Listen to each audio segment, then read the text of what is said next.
For this lesson, we're going to take a look at two-step equations, and it just builds on top of what we've already learned with one-step equations. But there's a new little wrinkle that we throw in here, and basically it's you get rid of any numbers that are being added or subtracted first. So when we take a look at a problem like this, negative 5p minus 12 equals negative 117, you've got a couple of things that you need to keep in mind here. First off, take a look at the two sides of the equation. So we've got the left side and we've got the right side of the equation. You always want to focus on where is your variable. In this case, it's the p right there. We want to get that all by itself, which means that we want to get the 5, the negative 5, and the 12 away from it. With that rule of get rid of the number that's being added or subtracted first, you just simply look at the equation and see what's happening here. Right here is multiplication, okay? But here, with the p and the 12, that's subtraction. So this number right here is bound with subtraction. So with our rule, we want to get rid of that 12 first, then we'll come back and get rid of the negative 5. So that being said, let's go ahead and take a look at this. We use inverse operations. It means we do the opposite. If it's minusing 12, we would just add 12. Draw my line here. This goes away because negative 12 plus 12 is 0. And then we can add 12 to the other side. So this is going to be a negative 105 when we get done adding the 12 to negative 117. This went to 0, and our negative 5p comes straight down because we haven't done anything with it. Now, we said that it was bound with multiplication, and that's what's happening there. Negative 5 is multiplying the p. Just go through and use division to get rid of it. So since we multiply by negative 5, we're going to divide it by negative 5, and we do the same to the other side of the equation.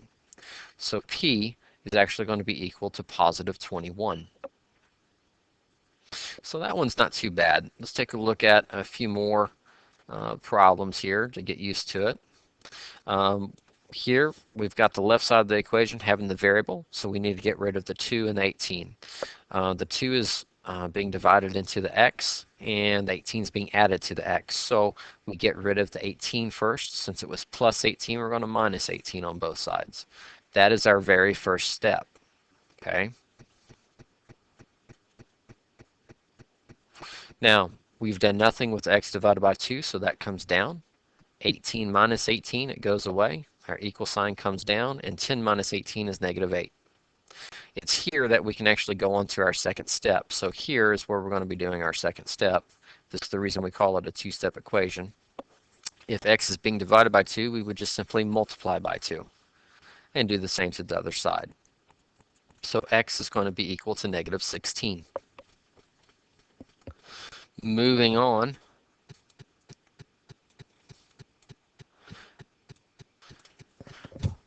This is one that I tried to set you up for when we said negative 1 plus n equals 2 on a previous page.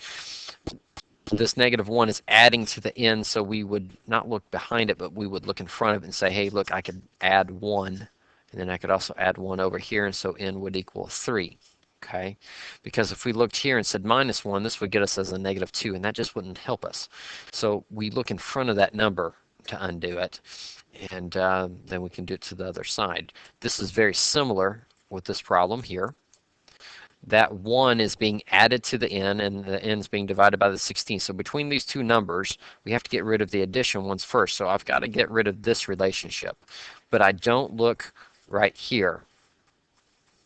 I look at the fact that this is a positive 1, so that lets me subtract 1 from both sides. Okay, 1 minus 1 is 0. N divided by 16 is brought straight down because we've done nothing with it. And 0 minus 1 is negative 1. That's our first step. Now here comes our second step. N is divided by 16, so we just multiply it. N is going to equal negative 16. It makes this one look a lot easier, but I've been holding this one back for just a little bit because, quite frankly, I wanted to show you the type where the variable is not on the left side, but it's actually on the right side of this equal sign. You could think of this as a wall. So this 96 is really not having any interaction with that variable. But the 12 is being added to the k, and the 4 is multiplying the k. Same rule applies. Get rid of any addition or subtraction first. So we just go ahead and minus the 12 from both sides. See how I looked in front of, though? This is a positive 12. So 12 minus 12 is 0, and 96 minus 12 is 84.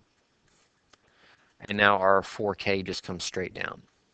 Since it's 4 multiplying the k, we can use our inverse operation of dividing and do the same to the other side. K is going to be equal to 21. And you can rewrite that as k equals 21 if you wish. And then I've got one more equation that I wanted to show you, and this is harder. It is. But I wanted to show you how we're going to do the exact same steps. It's just a matter of remembering how to do it with mixed numbers and improper fractions. And we'll just kind of take it from there.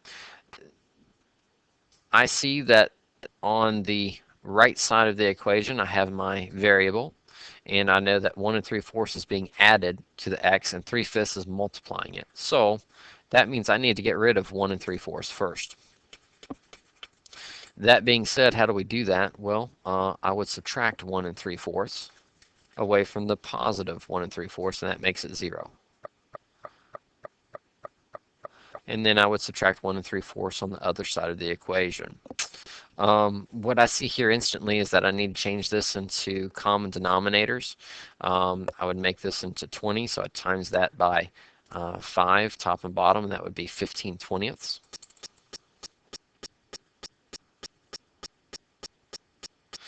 And then it's not too much of an issue there to go ahead and subtract. However, just to let you know, it's my personal preference. Anytime that I'm messing with mixed numbers, I prefer to go ahead and make it into an imperfect, improper fraction.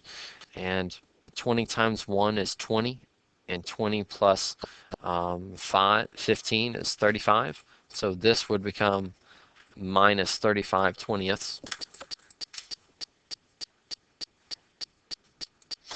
And this would become 27/20.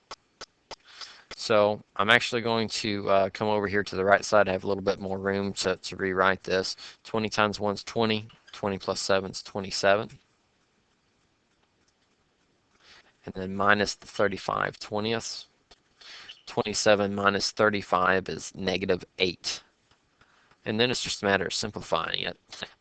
Divide by 2 to make it -4. Over 10, divide by 2 again, make it -2 over 5. So we're left with -2/5 equals 3/5 x. Now it takes a little longer, but let's go back and recap. Basically, since this 1 3/4 is being added to the x, we just subtract it. Whether it's in the form of a mixed number or an improper fraction, it doesn't matter, we're still subtracting it. And I made this one into an improper fraction just so I could figure out it's 8/20 or -8/20 a lot easier. Now I just sit here and I look at the situation. What's the 3/5 doing to the x? It's multiplying. So I need to divide it by 3/5. 3/5 divided by 3/5 is 1, cancels it out. I can go ahead and bring the x down. And now I can divide the other side by 3/5. Here, it's normally when I get to this situation right here that I write it out sideways because I'm just more used to dealing with it. -2/5 is being divided by 3/5, and now I can just work it out like I was in 5th grade. -2/5 stays exactly the same. This division changes to multiplication, and this fraction is flipped upside down. So we get -10 over 15, which is also simplified down to -2/3. So our answer to this question, to this equation, is x equals -2/3.